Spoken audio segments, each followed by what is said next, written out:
これがラストプレーか。ビッグチャンス。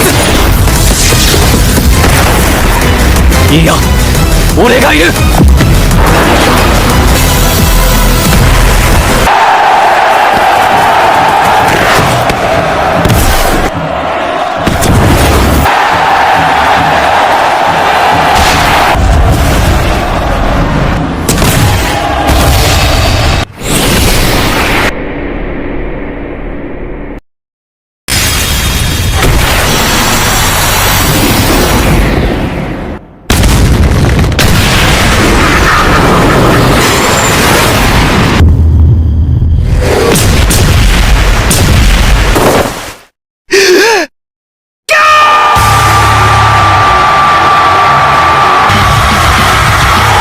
hello guys, welcome to the class. Blue Lock manga explanation కి స్వాగతం. ముందు వీడియోలో కైజర్ గోల్ చేయడం చూసాము. నెక్స్ట్ ఈసగి ఏం అబిలిటీస్ ని అవేకనింగ్ చేస్తాడు. ఆ అబిలిటీస్ వచ్చి ఈసగి కైజర్ ని డిఫీట్ చేయడానికి యూజ్ అవుతుందా, లేదా కైజరే ఈసగిని డిఫీట్ చేసి నెక్స్ట్ గోల్ కూడా తనే గోల్ చేస్తాడా అని ఈ వీడియోలో తెలుసుకుందాము. కానీ ఎక్స్ప్లెయిన్ చేసే ముందు ఈ వీడియోని లాస్ట్ వరకు చూసి like, comment and me friends కూడా షేర్ చేసి మా ఛానల్ కి సపోర్ట్ చేయండి. ఇక లేట్ చేయకుండా వీడియోని స్టార్ట్ చేద్దాం. నార్మల్ గా ప్లేయర్ సైజ్ కి వచ్చి 2 టైప్స్ ఆఫ్ విజన్స్ ఉంటాయి. నువ్వు కావాల్సిన దాన్ని ఫోకస్ చేస్తే దాన్ని సెంట్రల్ విజన్ అని అంటారు. అప్పుడు మిగతావన్నీ బ్లర్ గా కనిపిస్తాయి కదా, దాన్ని పెరిఫెరల్ విజన్ అని అంటారు. ఎగ్జాంపుల్, ఒక పర్సన్ వచ్చి ఫ్రంట్ నుంచి చూస్తే ఒకటి అబ్జర్వ్ చేస్తాడు, అదే సైడ్ నుంచి చూస్తే ఇంకొకటి అబ్జర్వ్ చేస్తాడు. అది పర్సన్ ఎలా చూస్తున్నాడా అనే దాని మీద డిపెండ్ అయి ఉంటుంది. ఇక్కడ ఈసీగా వచ్చి బాల్ ని ఫోకస్ చేయడం వల్ల కొంత రేంజ్ వరకు మాత్రమే ప్లేయర్స్ మూవ్మెంట్స్ ని అనలైజ్ చేస్తున్నాడు.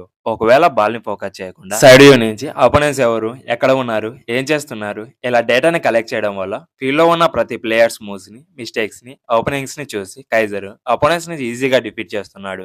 దాన్నే మెటావిజన్ అని అంటారని తెలుసుకుంటాడు. అయితే కైజర్ తన అబిలిటీస్ తో ఈ మెటావిజన్ ని కంబైన్ చేసి తన గోల్డెన్ కార్నర్ ని క్రియేట్ చేశాడు. అయితే నేను ఎలా యూజ్ చేయగలనని ఆలోచించి ఈ మెటావిజన్ అండ్ తన వెపన్ ని కంబైన్ చేసి ఒక గోల్డెన్ ఫార్మర్ ని క్రియేట్ చేసి దాంతో కైజర్ నే కాదు, ప్రపంచంలో ఎవరినైనా డిఫీట్ చేయగలనని అనుకుంటాడు. అప్పుడు కైజర్ ఏసీకి దగ్గరికి వచ్చి, నన్ను ఫాలో అవడం అంత ఫన్ గా ఉందా, నా ప్లేయింగ్ స్టైల్ ని చూసి మాటలు కూడా రావడం లేదా అని అంటే, థ్యాంక్స్ కైజర్, ఇప్పుడు నేను డిఫీట్ చేయగలనని చెప్పి స్మైల్ చేస్తూ వెళ్ళిపోతాడు. ఇక్కడ అపోనెంట్స్ కైజర్ ప్లేయింగ్ స్టైల్ ని చూసి ఇంకా ఆ షాక్ లోనే ఉంటారు. ఇక మ్యాచ్ స్టార్ట్ అవుతుంది. అప్పుడే ఈసగి వచ్చి తన మెటావిజన్ ని యూజ్ చేసి గ్రౌండ్ లో ఉన్న ప్లేయర్స్ మూవ్మెంట్స్ ని అనలైజ్ చేస్తూ ఆ డేటాని కలెక్ట్ చేసుకుని హెడ్ లోకి పంపిస్తూ తన ఐస్ అండ్ బ్రెయిన్ ని మాక్సిమం లెవెల్ కి పుష్ చేస్తున్నాడు.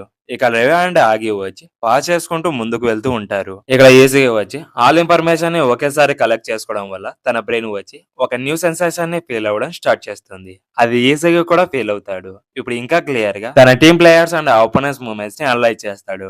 ఇక ఆగి నాగికి పాస్ చేస్తాడని అనుకొని పర్ఫెక్ట్ టైం కోసం వెయిట్ చేస్తాడు. పాస్ చేయగానే ఆ బాల్ ని తీసుకొని, నీ క్రియేటివిటీ వచ్చి నాకు పిల్లాడితో సమానం అని చెప్తాడు. ఇక్కడ ఈసీఈ మోస్ డిఫరెంట్ గా ఉండడం చూసి అందరూ షాక్ అయిపోతారు. అప్పుడు ఈసీఈ వచ్చి ఈ మెటావిజన్ ఇంక్రెడిబుల్ గా ఉంది, అలాగే సాగర్ వచ్చి చాలా ఫన్ గా ఉందని స్మైల్ చేస్తాడు. అది చూసి వాళ్ళ టీమ్ మేట్స్ షాక్ అవుతారు. కానీ హియోరి ఒకడే ఈసీఈ ఫన్ తో గేమ్ ఆడుతున్నాడని రిలీజ్ అవుతాడు. ఇక ఈసీఈ కరోనాని ఫాలో చేయమని చెప్పి ముందుకు వెళ్తూ ఉంటారు. ఇక్కడ ఈసీఈ అపోనెంట్స్ మూవ్స్ ని అండ్ కైజర్ ఎక్కడ ఉన్నాడని ప్రతి ప్లేయర్స్ మూవ్స్ ని అనలైజ్ చేసి కరోనా అండ్ ఈసగిని బాల్ పాస్ చేసుకుంటూ ముందుకు వెళ్తూ ఉంటారు. ఇక్కడ తన బ్రెయిన్ వచ్చి ఇంకా ఫాస్ట్ గా పనిచేయడం చూపిస్తారు. నెక్స్ట్ కొనిగామి ముందర ఉంటే తనని డీకాయ్ గా యూజ్ చేసుకుని డిఫెండర్ ని ఫూల్ చేసి ఎస్కేప్ అయిపోతాడు. ఇక్కడ ఈసగి గోల్ చేయడానికి ముందర ఒక డిఫెండర్ మాత్రమే ఉంటాడు. అప్పుడు కరోనాకు పాస్ చేసి డిఫెండర్ ని దాటుకొని ముందుకు వెళ్లిపోతాడు. ఇక కరోనా ఆ పాస్ ని తీసుకుని ఈసగి గోల్ చేయడానికి బాల్ ని పాస్ చేస్తే షూట్ చేస్తూ ఉంటాడు. బట్ కైజర్ ఈసగి ప్లేస్ ని రీడ్ చేసి కరెక్ట్ టైం లో స్టాప్ చేస్తాడు. కానీ ఈసగి వచ్చి గోల్ చేయడానికి తన లెగ్స్ మిడిల్ లో షూట్ చేస్తాడు. బట్ ఆ అపోనెంట్ స్టాప్ చేస్తూ ఉంటే అప్పుడే కొనిగామి వచ్చి ఆ బాల్ ని షూట్ చేసి స్కోర్ చేస్తాడు. ఇక్కడ స్కోర్ ని చూసుకుంటే 2-1. అప్పుడే కైజర్, నీకు గోల్ చేయడానికి యాంగిల్ లేకపోయినా నువ్వు నా లెగ్ మిడిల్ లో హిట్ చేసావు, నీకు అసిస్ట్ చేయడం అంటే ఇష్టమని అనుకుంటున్నానని చెప్తాడు. ఇక్కడ ఈసీ గోల్ చేయలేకపోయాడని చాలా ఫ్రస్ట్రేటింగ్ గా నెక్స్ట్ టైం ఖచ్చితంగా డిఫీట్ చేస్తానని గట్టిగా అరుస్తాడు. ఇక ఈసీగా కామ్ డౌన్ అయ్యి మళ్ళీ ఒకసారి ఏం జరిగిందో ఆలోచిస్తే సేమ్ కైజర్ కూడా నాలాగే పైని చూసి నా దారికి అడ్డం వచ్చాడు, అందుకే నేను గోల్ చేయలేకపోయాను. అయితే అది కొనిగామి చూసి గోల్ చేశాడు. ఇక నేను గోల్ చేయాలంటే కామ్ గా థింక్ చేయాలని డిసైడ్ అవుతాడు. అప్పుడు ఈసగి సడన్ గా ఎగ్జాస్ట్ అయిపోతాడు. బికాస్ ఫస్ట్ టైం తన మెటావిజన్ ని మాక్సిమం లెవెల్లో యూజ్ చేశాడు, అది కూడా ట్రైనింగ్ తీసుకోకుండా. అందుకే తన బాడీ అండ్ బ్రెయిన్ వచ్చి ఎగ్జాస్ట్ అయిపోయింది. అయినా కూడా అదేం పట్టించుకోకుండా కైజర్ ని డిఫీట్ చేయడానికి అతన్ని సర్పాస్ చేయాలని అనుకొని మళ్ళీ గేమ్ కి రెడీ అవుతాడు. అప్పుడు రియో ఈసగి చాలా తొందరగా ఎవాల్వ్ అవ్వడం చూసి, నేను నా ఓన్ స్టైల్ ని క్రియేట్ చేసి ఈ లీగ్ లో సర్వైవ్ కావాలి, లేకపోతే లేకపోతే నన్ను ఎవరూ చూజ్ చేసుకోరని బ్లూ లాక్ లో నాగి ఈసగిని చూజ్ చేసుకున్నాడు కదా, ఆ మూమెంట్ ని గుర్తు చేసుకొని నన్ను నేను ప్రూవ్ చేసుకుంటానని అనుకుంటాడు. అయితే అప్పుడే నాగి రియోని పిలిచి నేను ఈసగిని డిఫీట్ చేయాలని అనుకుంటున్నాను, బట్ అది నా వల్ల కావడం లేదు, ఏం చేయాలో చెప్తావా?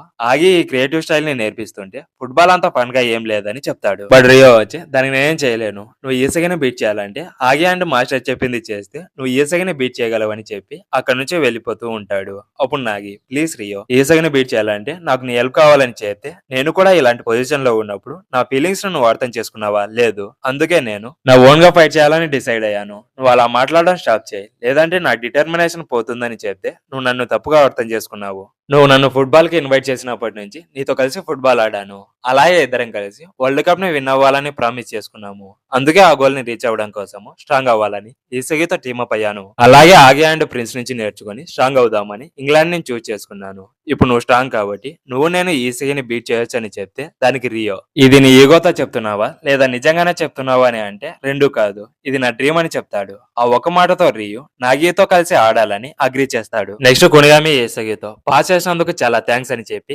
ఈసగిని బెటర్ గా ఫీల్ చేయడానికి చిన్న ఫైట్ చేసుకుంటారు. ఇక్కడ కొంచెంసేపటి తర్వాత మ్యాచ్ అనేది స్టార్ట్ అవుతుంది. నాగి ఆగికి బాల్ ని పాస్ చేస్తే స్టాప్ చేయడానికి కొనిగామి వెళ్లి మంచిగా ఫైట్ చేస్తూ ఉంటాడు. ఇక్కడ ఈసగి వచ్చి ముందు గేమ్ లో మాస్టర్స్ ఫైట్ లో ఇన్వాల్వ్ అయినప్పుడు అతనిని వాల్ గా యూజ్ చేసుకుని ఎస్కేప్ అయ్యాడు కదా, అలా జరుగుతుందని ఫైట్ ని చూస్తూ ఉంటాడు. అప్పుడు చిగిరి ఫ్రంట్ లోకి వెళ్ళడం స్టార్ట్ చేస్తాడు. అయితే చిగిరిని డికాయ్ గా యూజ్ చేసుకుని ఆగి ముందుకు వెళ్తూ ఉంటాడు. బట్ ఈసగి అండ్ కైజర్ వచ్చి ఒకేసారి రియాక్ట్ అయ్యి ఆ బాల్ ని కిక్ చేస్తే రియో ఆ పాస్ ని తీసుకుంటాడు. అయితే 1 మినిట్ కూడా వెయిట్ చేయకుండా నాగికి పాస్ చేస్తాడు. కానీ అతని దగ్గర 2 డిఫెండర్స్ ఉంటారు. ఇక నాగి అండ్ రియో పాస్ చేసుకుంటూ ముందుకు వెళ్తూ ఉంటారు. అప్పుడే ఆగి అలా గేమ్ ఆడడం వల్ల నాగి క్రియేటివిటీ ప్లాన్ కి ఏం హెల్ప్ అవ్వదు, స్టాప్ చేయమని చెప్తే ఇది నాగి తీసుకున్న చాయిస్, అతను చెప్పిందే నేను చేస్తున్నానని చెప్పి ఈసగిని బీట్ చేయడానికి నేను నా ఎవల్యూషన్ తో నాగికి హెల్ప్ చేసి నాగి రైట్ హ్యాండ్ మ్యాన్ ని అవుతానని అనుకుంటాడు. ఇక ఇద్దరు కలిసి ఈసగిని బీట్ చేయాలని రెడీ అవుతారు. అది ఈసగికి కూడా అర్థమవుతుంది. నెక్స్ట్ కొరోనా రియోని బ్లాక్ చేస్తాడు, కానీ ఈజీగా ఎస్కేప్ అయ్యి నాగికి పాస్ చేస్తాడు. అలా ఇద్దరు 1-2 పాస్ టెక్నిక్ తో ముందుకు వెళ్తూ ఉంటారు. ఇక్కడ రియో వచ్చి పాస్ట్ లో జరిగిన నాగి మూమెంట్స్ ని గుర్తు చేసుకొని అలా జరిగింది ఈ మూమెంట్ కోసమే అని అనుకుంటాడు. నెక్స్ట్ మాన్షా రియోని బ్లాక్ చేస్తే బాల్ ని నాగికి పాస్ చేస్తాడు. అయితే ఎయిర్ లోనే ఆ బాల్ ని స్టాప్ చేసి రియోకి పాస్ చేస్తాడు. ఈసారి రియో పాస్ తీసుకుని గ్రౌండ్ కి హిట్ చేసి మళ్ళీ ఎయిర్ లోనే పాస్ ని ఇస్తాడు. అయితే అది తన బ్యాక్ కి వెళ్తుంది. అప్పుడు నాగి తన బాడీతో ఆ బాల్ ని రోల్ చేసి తన లెగ్ తో ఫ్రంట్ కి హిట్ చేసి బాల్ ని తీసుకుంటాడు. అయితే నాగి గోల్ ని స్టాప్ చేయడానికి కైజర్ అండ్ ఈసగి ఒకే టైం కి నాగి దగ్గరికి వస్తారు. అది నాగి అండ్ రియో చూసి షాక్ అయిపోతారు. కానీ నాగి వచ్చి తన మజిల్ ని స్టిప్ చేసి ఆ బాల్ ని తన ఫీట్ తో స్టాప్ చేసి మళ్ళీ రియోకి పాస్ చేసి ముందుకు వెళ్తూ ఉంటాడు. అప్పుడే రియో వచ్చి నాగి అండ్ డిఫెండర్స్ ముందర బాల్ ని పాస్ చేస్తాడు. ఇక నాగి ఆ పాస్ ని తీసుకొని గోల్ చేయడానికి వెళ్తాడు. ఈ బాల్ ని నాగి తీసుకొని గోల్ చేస్తాడా లేదా నాగి గోల్ చేయడాన్ని స్టాప్ చేస్తారా? అలాగే ఈ మ్యాచ్ ని ఎవరు విన్ అవుతారో నెక్స్ట్ వీడియోలో తెలుసుకుందాం. ఈ వీడియో మీకు నచ్చినట్లయితే please subscribe my channel. Next వీడియోతో మరిన్ని యానిమే వీడియోస్ తో మళ్ళీ కలుద్దాం. Till then by.